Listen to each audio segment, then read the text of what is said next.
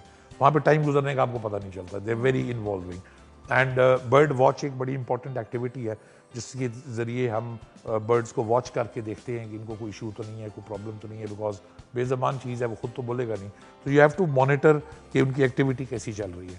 اور جب آپ ان کو مانیٹر کرتے ہیں تو اٹ از سرپرائزنگ کہ آپ کو کچھ بھی نہیں پتا, آپ روز برڈ واچ کرنا شروع ہو جائیں تو کچھ دنوں بعد ان کی موومنٹ سے آپ کو آئیڈیا ہونا شروع ہو جائے گا کہ یہ کیا کر رہا ہے, یہ کیا کرنا چاہ رہا ہے. Is he happy, is he not happy, he is ill, یا وہ he is ready for breeding اور ناٹ. تو آئی مین ان کی body language talks, it is amazing. لیکن آپ کو آبزرو کرنا پڑتا ہے. جی آپ آئی تھنک ایوننگ میں, مارننگ میں, آفٹر نون میں آپ 1 سے 1.5 گھنٹہ اگر ان کو دے رہے ہیں برڈ واچ کے لیے, دیٹ از مور دین انف. تو یہ جو ایسوسیشن ہے یہ اکٹھے بیٹھ کے کس طرح کی ایکٹیویٹیز پبلکلی کرتے ہیں یا پھر کوئی ایسے برڈ شوز جو عوام دیکھتے ہیں؟ جی basically Yasir Khan Rokhri agriculture school تو نیشن وائڈ ورکشاپس ہم کراتے ہیں، اور جس میں پورے پاکستان سے لاسٹ ورکشاپ ابھی میں نے کی تھی مارچ میں، اس میں participants came from 36 different cities of Pakistan. پورے پاکستان سے لوگ آتے ہیں، فینسیئرز آتے ہیں، اینڈ وہاں پہ ورکشاپ میں ان کو ٹریننگ دی جاتی ہے، ان کو سکھایا جاتا ہے کہ کس طریقے سے انہوں نے یہ کام کرنا ہے. Because if you want to invest money it is better to learn first, تاکہ آپ کو پتہ ہو آپ نے کس طرح سے کرنا ہے، تاکہ آپ پیسے آپ کے ضائع نہ ہو.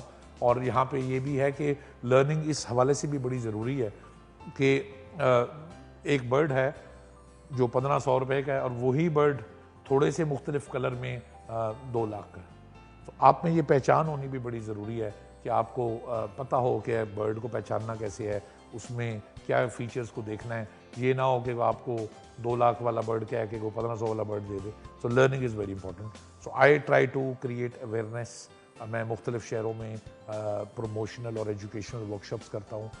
لو برڈ فارمنگ کو پروموٹ کرنے کی کوشش کر رہا ہوں پاکستان میں، اور جو نئے شوقین لوگ ہیں وہ آتے ہیں اور ان کو ہم بیسک گائیڈنس پرووائڈ کرتے ہیں. اچھا، اکثر ایسا ہوتا ہے نا کہ عید آتی ہے تو بکروں کو رنگ کر دیا جاتا ہے یا ان کے دانت لگا دیے جاتے ہیں. برڈس کے ساتھ بھی معاملہ ہوتا ہے؟ بیکاز آپ نے بتایا بہت ڈفرینٹ کلرز میں ہی ہوتی ہیں. نہیں میم، برڈز میں ایسا نہیں ہوتا، کلرز آپ نہیں کر سکتے ان کو. جو ایک ٹاپ کلاس برڈ ہوتا ہے نا، جب when you get into it تو آپ کو خود ہی اندازہ ہو جاتا ہے کہ ایک ٹاپ کلاس برڈ تو بولتا ہے، سامنے پڑا ہو تو وہ بتاتا ہے کہ میں ہوں. سو ایسا کچھ بھی نہیں ہے. تھوڑی سی توجہ کی بات ہے. ایک لے مین بھی یہ ڈسٹنگوش کر سکتا ہے کہ ایک عام برڈ اور ایک اچھے برڈ میں ڈفرینس کیا ہے. اچھا، باہر کے ممالک میں ہم دیکھتے ہیں کہ برڈ سینیٹوریمز ہوتے ہیں جہاں پہ برڈز کی ہی اقسام موجود ہوتی ہیں، عوام جاتے ہیں، دیکھتے ہیں، پریزرو کیا جاتا ہے انہیں، ان کی نشو و نما کی جاتی ہے. آپ سمجھتے ہیں پاکستان میں بھی کچھ ایسا ہونا چاہیے؟ جی پاکستان میں ایسا ہو رہا ہے آلریڈی. سرخاب کی فارمنگ نتھیا گلی میں ہو رہی ہے.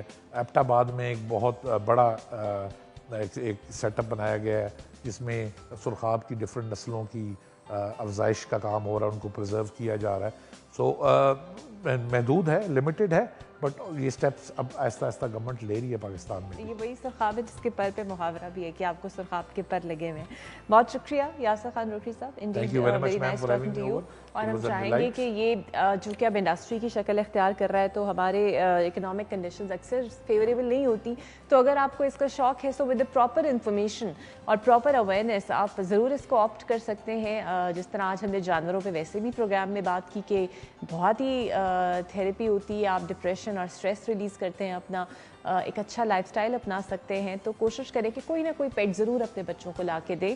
اگر آپ کو کیٹس یا ڈاگ سے الرجی ہے تو آپ فش رکھ سکتے ہیں، برڈز رکھ سکتے ہیں، پیرٹس رکھ سکتے ہیں. کئی لوگوں نے خرگوش بھی رکھے ہوتے ہیں. ایسے بہت سارے جانور ہیں جو آپ گھر کے اوپر رکھ سکتے ہیں، اپنے بچوں کو لا کے دے سکتے ہیں. اس سے یہ ہوگا کہ بچوں کے اندر بھی جو ایمپتھی کا فیکٹر ہے وہ بہت اچھا ڈیولپ ہوتا ہے. بچوں کو بھی یہ پتہ چلتا ہے کہ انہوں نے کسی بے جان کی کس طرح کیئر کرنی ہے، کس طرح رسپانسبلٹی اٹھانی ہے. ایون اگر آپ نوٹ کریں تو بچوں کی روٹین بھی ٹیون ہو جاتی ہے، بہت ڈسپلن بھی آ جاتا ہے اکثر ان کے اندر. تو کوشش کریں کہ کوئی نہ کوئی پیٹ ضرور رکھیے اپنے گھر پہ اور بچوں کو ضرور ان سے اٹیچ کیجیے. اور جانوروں کے بھی حقوق ہوتے ہیں، ان حقوق کو بھی مد نظر رکھیے. اور اسی کے ساتھ ہی آج کے پروگرام کا وقت ہوتا ہے ہمارا ختم. اپنے فیڈ بیک سے ہمیں ضرور آگاہ کیجیے. ہمارا واٹس ایپ نمبر آپ کے پاس ہے، ٹویٹر اکاؤنٹ، انسٹا کے ذریعے آپ ہم سے کنیکٹ ہو سکتے ہیں. لیکن جانے سے پہلے ایک بہت ضروری بات، آپ جانتے ہیں کہ مانسون سیزن پری مانسون اسپیل چل رہا ہے، بارشیں ہو رہی ہیں، تو ذرا دھیان رکھیے. باہر جاتے ہوئے پانی کھڑا ہو تو اکثر آپ کو پتہ ہے کہ ہماری بجلی کی تاریں جو ہیں وہ پانی کے اندر موجود ہوتی ہیں. کوشش کیجیے دور رہیے، بچوں کو نہ جانے دیجیے پانی میں. اکثر واقعات ایسے دیکھنے سے آتے ہیں جہاں پہ کرنٹ لگنے سے حادثات ہوتے ہیں.